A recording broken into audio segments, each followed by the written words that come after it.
Bismillahirrahmanirrahim. Assalamualaikum warahmatullahi wabarakatuh. Pertama-tama dan yang paling utama, puji dan syukur atas kehadirat Allah Subhanahu wa taala yang telah memberi kita beribu-ribu kenikmatan sehingga kita tidak bisa menghitungnya, baik nikmat kesehatan maupun nikmat kesempatan.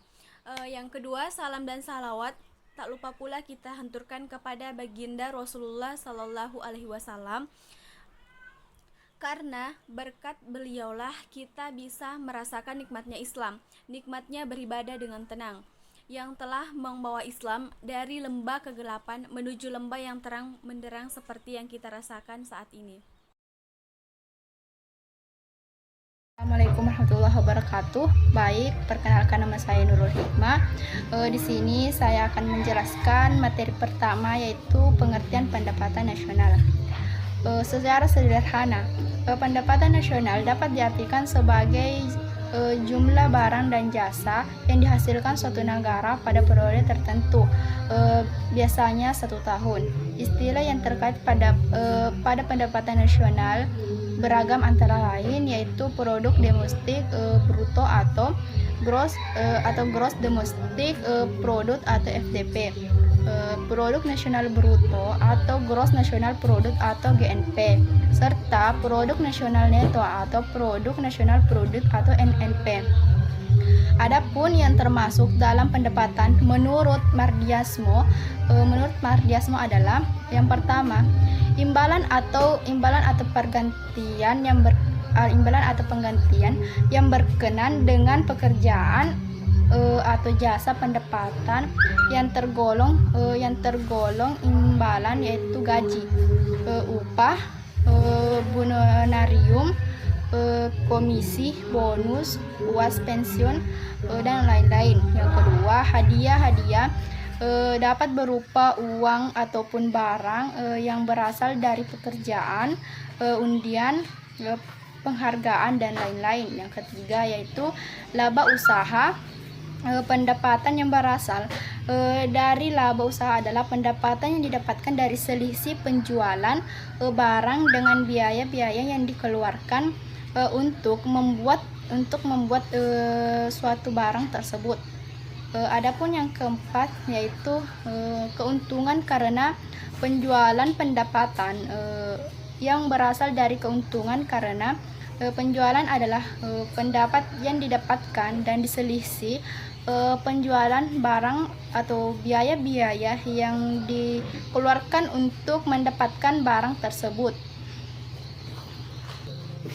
Barang tersebut yang termasuk biaya-biaya antara lain biaya transportasi, biaya tenaga kerja, biaya penjualan, dan lain-lain.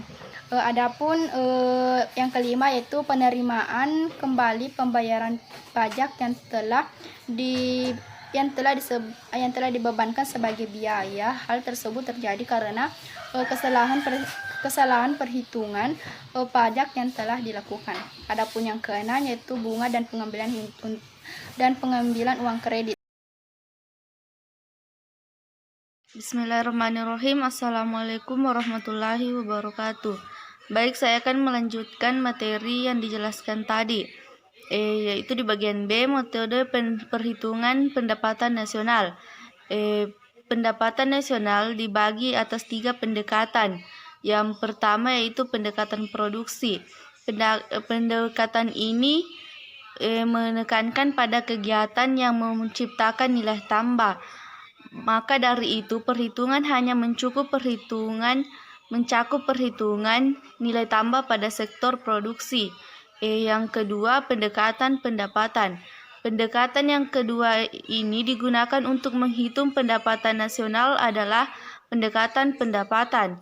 Berdasarkan pendekatan pendapatan nasional dihitung dengan menjumlahkan seluruh pendapatan yang diterima masyarakat atau pemilik faktor produksi sebagai balas jasa yang diterima dalam proses produksi. Yang ketiga itu pendekatan pengeluaran.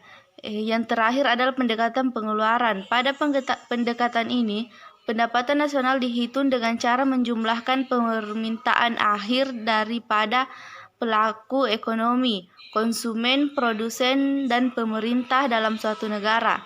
dengan menggunakan 3 metode pendekatan nasional yaitu produksi, pendapatan, dan pengeluaran dapat membantu suatu negara untuk menentukan jumlah atau besarnya pendapatan nasional. Baik, itu saja yang dapat saya sampaikan. Lebih dan kurangnya mohon dimaafkan. Assalamualaikum warahmatullahi wabarakatuh. Baik, Assalamualaikum warahmatullahi wabarakatuh. Di sini saya akan melanjutkan memaparkan materi kami, yaitu manfaat perhitungan pendapatan nasional dan pendapatan nasional dalam perspektif ekonomi Islam. Manfaat perhitungan pendapatan nasional ada beberapa poin. Yang pertama, dapat mengetahui tingkat kemakmuran dari suatu negara. Yang kedua, dengan menghitung pendapatan nasional, dapat mengevaluasi kinerja dari perekonomian dalam skala tertentu. Yang ketiga, dengan menghitung pendapatan nasional, negara dapat mengukur perubahan ekonomi dari waktu ke waktu. Keempat, negara dapat membandingkan kinerja ekonomi antar sektor. Yang kelima, dengan menghitung pendapatan nasional, negara dapat mengetahui indikator kualitas hidup masyarakat dari negara tersebut. Keenam, hasil dari perhitungan pendapatan nasional dapat menjadi indikator perbandingan kinerja ekonomi negara. Yang ketujuh, dapat dijadikan sebagai indikator perbandingan dari kualitas standar hidup suatu negara dari negara lain. Kedelapan, dapat menjadi ukuran serta perbandingan pertumbuhan ekonomi waktu ke waktu. Dan kesembilan, dapat dijadikan ukuran serta perbandingan pertumbuhan ekonomi serta kekayaan antar negara. Selanjutnya, pendapatan nasional dalam perspektif ekonomi Islam.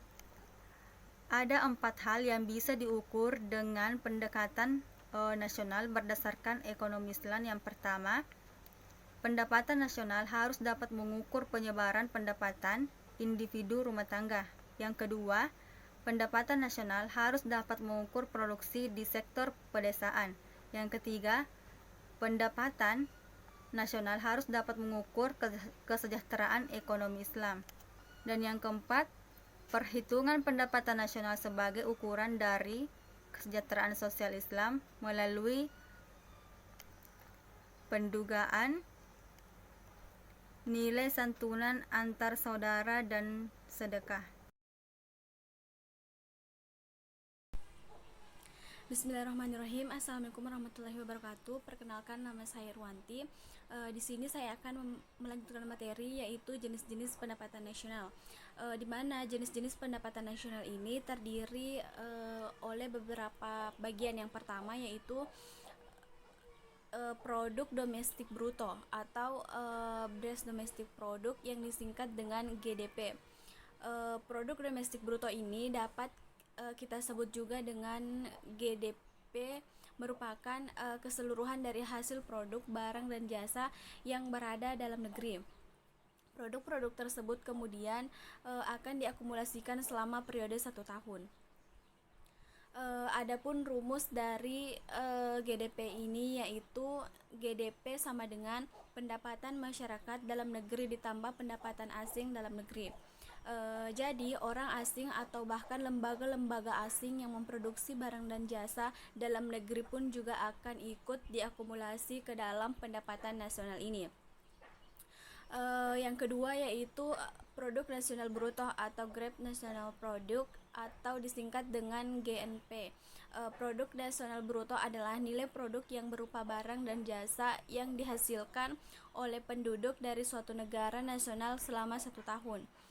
Produk nasional tersebut termasuk yang dihasilkan oleh warga negara yang dihasilkan di luar negeri. Adapun rumusnya dari GNP yaitu GNP sama dengan pendapatan warga negara Indonesia dalam negeri dikurang pendapatan warga negara Indonesia luar negeri. Yang ketiga, produk nasional neto atau net, disingkat dengan NNP. Produk ini akan berhubungan langsung dengan produk nasional bruto. Di dalam akumulasi juga terdapat hal-hal yang mencangkup barang modal yang menyusut. Dengan kata lain, peralatan yang akan digunakan dalam kegiatan produksi akan diganti.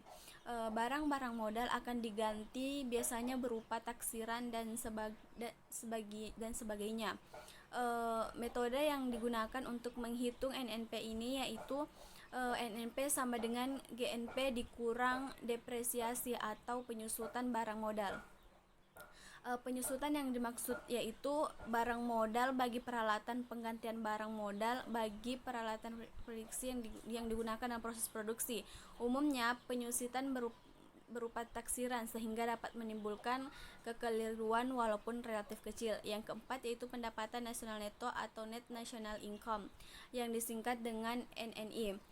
Pendapatan nasional neto atau net national income merupakan pendapatan yang diperoleh dari masyarakat sebagai pemilik faktor produksi.